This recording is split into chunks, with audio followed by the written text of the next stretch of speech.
La bilis que está dentro de la vesícula biliar es una bilis muy densa y no puede drenar fácilmente. Pueden haber pólipos dentro de la vesícula biliar y pueden obstruir, ¿sí? En este caso tenemos tres importantes. Tenemos esta, que no tiene cálculos en la parte interna, pero sí hay una proliferación normalmente de tejido colágeno, ¿sí? O de material colágeno, que la pone esclerosa, ¿sí?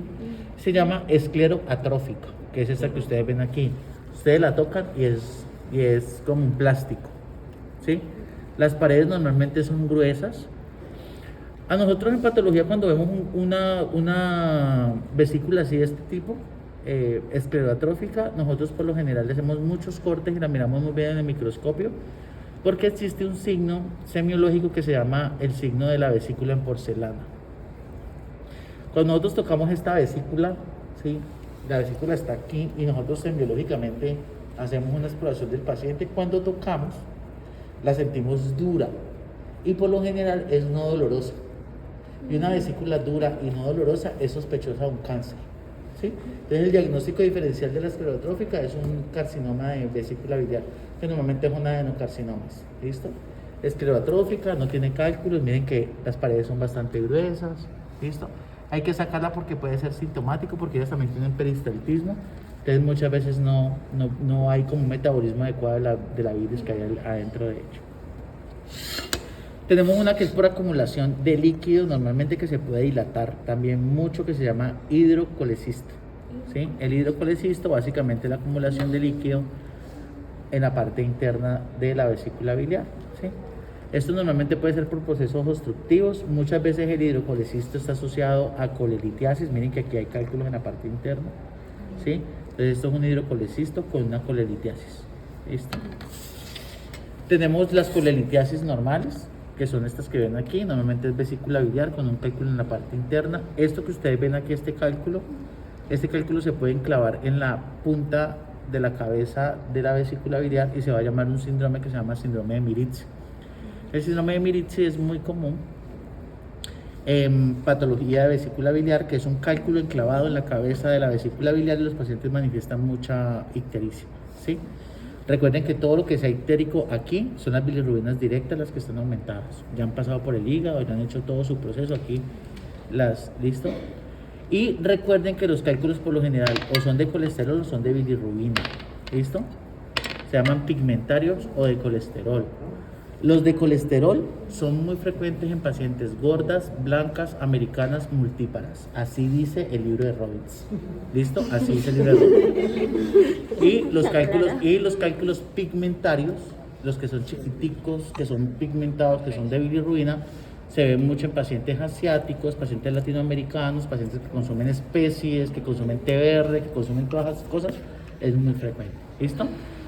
Yo por lo menos que soy patólogo y que yo todos los días veo esto, yo como que no estereotipo que el paciente tenga tales cálculos, pero digamos que en el papel sí te dicen como eso, esta característica tiene este paciente. Ahora bien, esto ha ido aumentando con el tiempo porque en nuestro medio hay muchos pacientes que por salud se someten a cirugías bariátricas.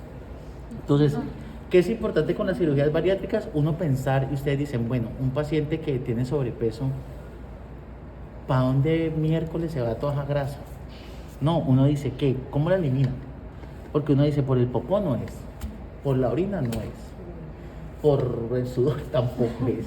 O sea, yo digo es, ¿usted por dónde la elimina? Normalmente se metaboliza, pero también se puede acumular. Entonces, digamos que los pacientes que se hacen bariátricas o que bajan de peso muy rápidamente, normalmente hacen acúmulos de sustancias que pueden generar la grasa. Entonces son pacientes que por lo general tienen más prevalencia de cálculos en vesícula, más prevalencia de cálculos en el colédoco, más prevalencia de cálculos en los riñones. Entonces un paciente bariátrico con cálculos en los riñones es lo más normal del mundo, ¿sí? Porque esa grasa que se metaboliza se va para riñones. Entonces colelitiasis, hidrocolecisto, vesícula esclerotrófica, y esta entonces ¿qué es? Sí, colecititis necrotizante. ¿Listo? Aquí igual, normalmente ya coge un color oscuro, se pierde totalmente la morfología de la mucosa de la vesícula biliar. Digamos que ella con el tiempo, esto también es un proceso, ¿no? Para que ella llegue así, ha tenido que pasar mucho tiempo de evolución de la enfermedad, eso no va a ocurrir rápidamente, ¿sí? Hay pacientes que tienen un umbral del dolor mucho más bajo que el resto, ¿sí? Hay pacientes que con un pellizquito se desmayan, pero hay pacientes que cuando se desmayan cuando ya se están muriendo, ¿sí? Entonces digamos que hay muchos pacientes que tienen un umbral del dolor bajo, entonces pacientes que se aguantan mucho y ya llegan cuando están necróticos completamente. Se ve así oscurita, normalmente se dilata, las paredes son un poco más delgadas, miren que la pared es un poquitico mucho más delgada. Puede tener membranas fibrinopurulentas en la parte externa y obviamente pues la cirugía es una colecistectomía para poder eliminarlo completamente. Averiguan como tarea dos tríadas importantes, una se llama la tríada de Charcot y otra se llama la tríada de Reynolds, ¿sí? Una va a identificar una colecistitis y otra va a identificar una colangitis, ¿sí? Entonces, con esas características ustedes pueden identificar el paciente. Lo otro que les iba a decir antes de que terminemos es que el abordaje de estas piezas, bueno, el abordaje tanto de estas como estas es quirúrgico abierto, ¿sí? Es como el quirúrgico abierto es que te abren una chamba en la barriga y te la sacan, ¿sí? Pero existen otras posibilidades. Digamos que en Estados Unidos las apendicitis agudas se están manejando de forma clínica. Es decir, usted llega con un cuadro clínico de apendicitis aguda, te hacen una ecografía, identifican que tienes apendicitis aguda y te meten antibióticos a lo que marca y te tranquilizan la enfermedad y no te operan, ¿sí? Pero pues en nuestro medio no se puede hacer porque pues en Colombia hay que ocupar una cama, no hay camas para los que están realmente enfermos, mucho menos para hacer un tratamiento. Entonces, aquí vale más la pena la quirúrgica. Y esta se puede sacar de varias formas. Se puede hacer colecistectomías abiertas, que es la chamba grandota que le abren a las abuelas, a los papás, a los que en algún momento fueron sometidos a estos. O se puede hacer laparoscópica, pero pues es que sacar esto por laparoscopia, ¿sí? Eso es como una gastrectomía, eso parece como si fuera una bariátrica, ¿sí? Así es un estómago. O se puede hacer un CPR, que es una colangiopancreatografía, que es normalmente romper la ampolla de váter, donde llega el conducto, se rompe, se drenan los cálculos por ahí, se botan por el popó y se hace una ampulectomía, se cierra nuevamente la ampolla de váter y el paciente queda curado, ¿sí? Pero digamos que no todos los pacientes tienen cálculos en el coledo. Los pacientes los pueden tener aquí. ¿Y quién saca esto de aquí? Nadie. ¿Preguntas? Profe, la necrótica, más que todo vendría después de esta que es. La necrótica ya es lo final. Es decir, la parte necrótica es ya la que te tienen que operar de urgencias porque si no te da una sepsis y te vas a morir. Digamos, llegar al punto de esa específicamente, ¿sería después de esta? ¿O? Esta no, esta es como un hallazgo diferente. Es como después de esto. ¿Después de esa? La esclerotrófica la puede tener cualquier persona. Y esta también la puede tener cualquier persona sin necesidad de que evolucione.